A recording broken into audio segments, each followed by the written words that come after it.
เป็นลูกทุ่งเป็นลูกทุ่งทุ่มไปแล้วครับไปที่นั่นถูกที่ตุ๊กจ้าเล่นเร็วครับพรศึกออกมาเล่นที่หมายเลข49 6 สกัดบอลมาอยู่ที่ผู้เล่นพรศึกยังไม่ได้บอลลงแล้วครับลูกนี้ยาวไปแย่งอยู่ที่สุภกรได้บอลละบอลไปแล้วทำไมไม่ได้หาเพื่อนล็อกบอลไปมีขาดยังอยู่ที่ตึกได้บอลโต้กลับมาครับถึงมาอยู่ที่บอลออกจิ้มทางปั่นไปให้เพื่อนลงทางกลับมาอยู่ที่สุภกรครับขึ้นมาครับพรศึกบอลมาได้จ่ายบอลนะครับลูก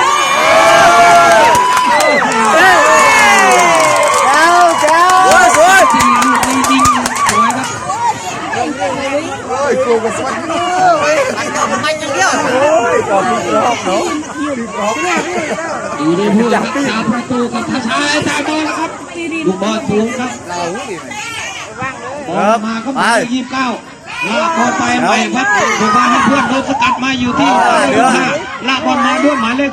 14บอลตึกส่งไปติดอยู่ที่อนุกูลต่อมาอยู่ที่หมายเลข19เอาบอลลงมาได้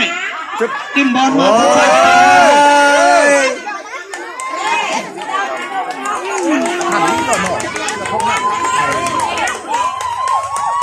นักกีฬาโอลิมปิกเนี่ยมันยังโยนนายโจเป็นนักบอลนะครับที่ให้ผู้เล่นบอลตะวันออกได้ทันโจลูกฟรีคิกเก่งนึงนะนี่หนูท่านอันนั้นก็นี่ว่าทันโจยังดูเวลาขึ้น44ครับ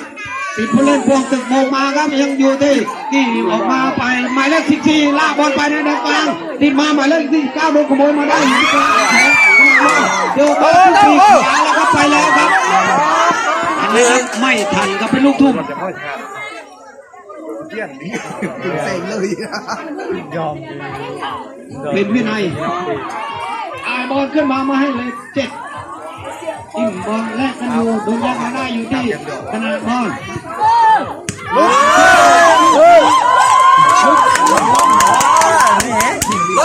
ปั่นเลยของเราตะวันออกครับ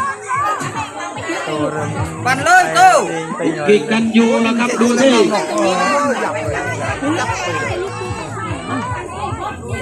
กิตติศักดิ์กิตหมายเลข9เอาบอลไปแล้ว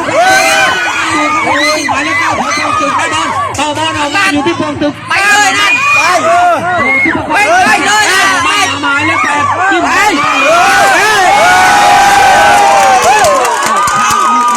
ยิงไม่ตรงกรอบครับ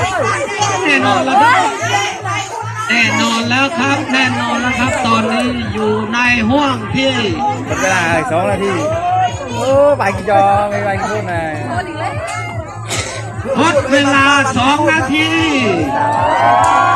ลูกนี้อะไรจะชี้ว้าวไอ้กี่ตัวก็จะเนี่ยไปงบลงดิโอ้ยนักไปยังไปไงโอ้ยนักไปทั่วไปส่งแต่ทั่วก็จะงบลงเอาเลยตามเลยช่วยบ้านมุ้ยที่เอาเลยเอาบอลขึ้นมาใหม่ครับเราเนี่ยอยู่ที่ขนาดบอลอยู่ที่แดงของโผล่ขึ้นมาได้คุณครูเลือกเบอร์49ไม่มีเพื่อนจะมองหาเพื่อนได้บอลเป็นทางติดออกมาอยู่ที่ผู้เล่นของขนาดบอลตะวันออกได้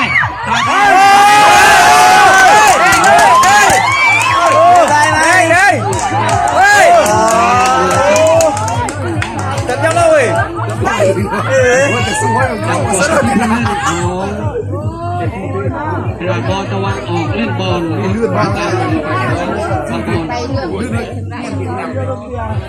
งบอลเยอะหน่อยเลยเนาะไอ้กองกลางเลยเนาะมันรอเลยฟังเลยคนนี้ไปจับเลยว่าคุณน้อยเลี้ยงคุณเลยดูลูกบอลฟรีคิกลูกนี้ครับเลยจับเลยเว้ยเดี๋ยวจะทำยังไงมันเข้าเพลงหรือจะส่งให้เราต้องจบ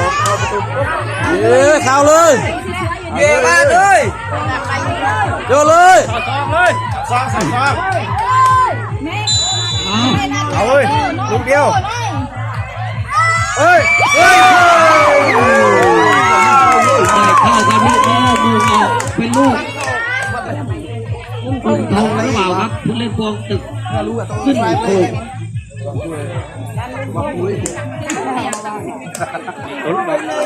ลูกนี้ถ้าเข้ากองเชียร์พวงตึกจะได้ไม่เสีย เต้นสหารเต้น ถ้าไม่เข้าแบบนี้ อย่างพวกเยอะ ดูลูกไปจะไม่ร้อยที่คุณทงไปแล้ว เฮ้ยให้เลย